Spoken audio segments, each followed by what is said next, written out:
Hi, here to talk with you very briefly about week 5 in English 4320 in our Writing for Nonprofits course. First and foremost, 2 thumbs up. Overall, a couple people have had a few struggles, but for the most part I've been really pleased with the quality of y'all's work. And yes, I will defend, as a native Texan, y'all's the second person plural. Every language in the world has it but English, but that's another story. But the work's been good. The stuff for the first portfolio, the writing within your organization, I think most people have the essential points, the essential ideas about what's necessary for that. And as we work through finishing up, turning in the final portfolios and moving on to the second portfolio, I just want to say good job, keep it up. A lot of people have been asking questions, and I'm glad to answer those either by phone, by email. And if you have questions, just let me know. I'd like to keep those lines of communication open. But now we're moving into, and we already moved into, the writing for the media, managing the organization's public presence within the media, and I think that's very important. We've turned in our drafts for the public service announcements, and several people have told me that's hard. And I gotta say, I agree. That is probably the most difficult kinds of writing I've ever done in my life, trying to get those key important bits of information out in a 30-second soundbite. Very difficult. Then thinking about the images, if you're writing for television, it's a tough row to hoe, and I think based on the drafts that I've looked at, I think we're in good shape.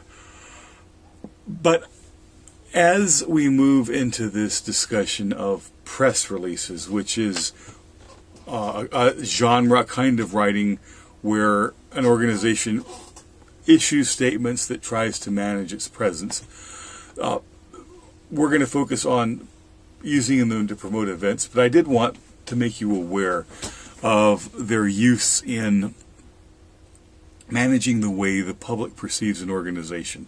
And the reason I mention this is because the last 2 times I have taught this class, there's been a major controversy which has wound up either bringing down an organization or greatly damaging the public perception of the organization as well. I'm going to focus right now my comments on the events in the spring of 2016 surrounding the Wounded Warrior Project. Now, I think, regardless of people's affiliations, I think most people in our country respect the military. I think they respect people who have served, and I think that they feel those who have been injured in the service of our country deserve respect and support. And for that reason, the Wounded Warrior Project has been one of the most highly respected nonprofit agencies in our country, or it was up until about February, when a series of events began to suggest that monies that were being given to the Wounded Warrior Project were being spent extravagantly. Big parties, salaries that were perhaps in keeping with a salary appropriate for a big, highly profitable multinational corporation, but maybe not for somebody who runs a charity. Misuse of funds, things like that. And this spun out over a series of weeks in February and in early March. And without going through all of the events that were there, because I'm going to actually have you look at a series of press releases that talk about it, it ultimately wound up in 2 things happening. One, the entire senior leadership of the Wounded Warrior Project being fired / let go / allowed to resign. And second, the damaging of the Wounded Warrior Project's reputation.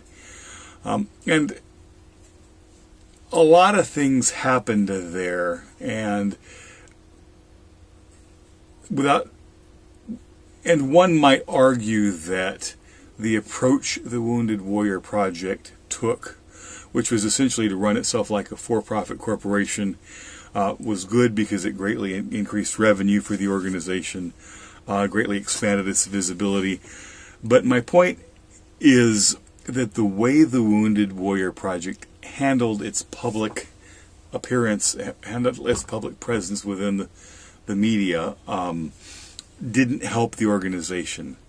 Similar happened.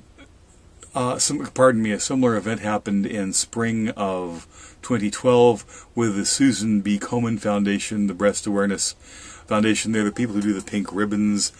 And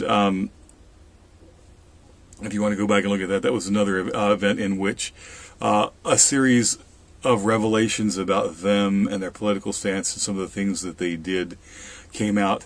And for a very long period of time, the Susan B. Komen Foundation didn't respond, and that let the critics control the message about the foundation to the point that you don't hear the term Susan B. Komen Foundation anymore.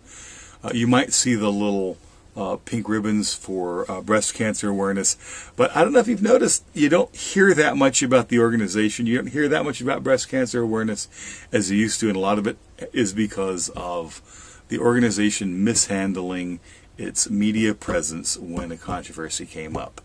So we're going to be looking at some of that stuff, and I just wanted to make you aware that this information really has consequences in the real world for an organization.